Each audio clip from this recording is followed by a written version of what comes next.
I've been watching Caitlin Clark assiduously, maybe even obsessively for several years now. My wife jokes about it, but she too been drawn into the spectacle of watching Clark, because we've both been so taken by the caliber of performance in the WNBA that we watch at least one full game each night, checking out the rest on 10-minute highlight packages provided by the league's reputable app.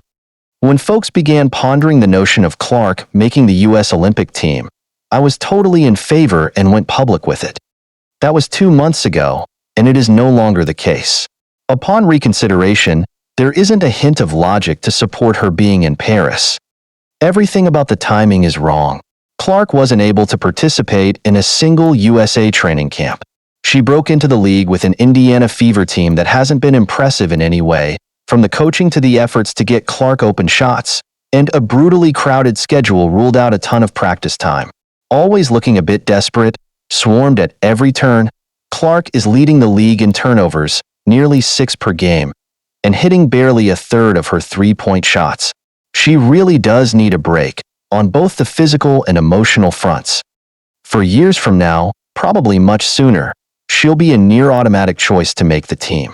But let's not waste any more time avoiding the marketing issue that has twisted so many opinions out of control. Everyone seems to think Clark would stage a dazzling Olympics display, reminiscent of her glory days at Iowa, to the delight of millions of viewers around the world. It seems that the WNBA is actually a plant, which must be watered, so this development would grow the game.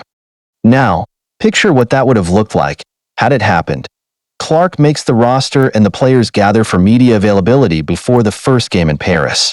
Clark is surrounded by an unwieldy group of reporters, including a frothing horde from other countries, while the rest of the U.S. players draw scant attention, if any at all.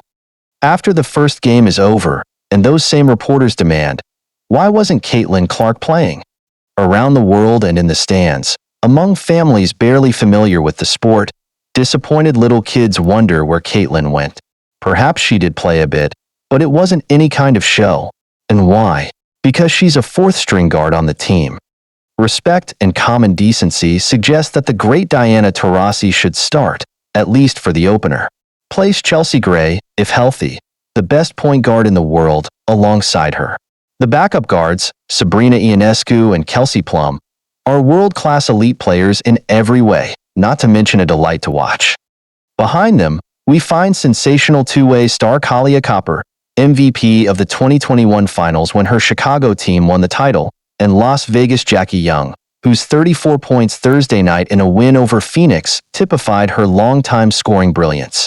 But wait, what about Jewell Loyd, a 3-time USA gold medalist and 5-time WNBA All-Star averaging 20 points per game with Seattle?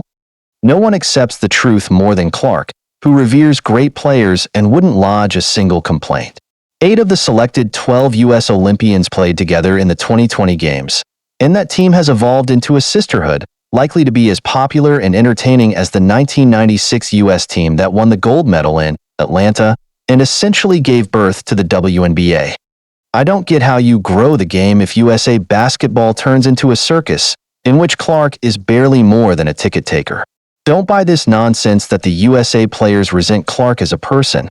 She's impossible not to like and has been saying all the right things of late. It's just that an awkward roster decision, and the pressure for Coach Cheryl Reeve to get Clark on the court, could make for an uncomfortable couple of weeks.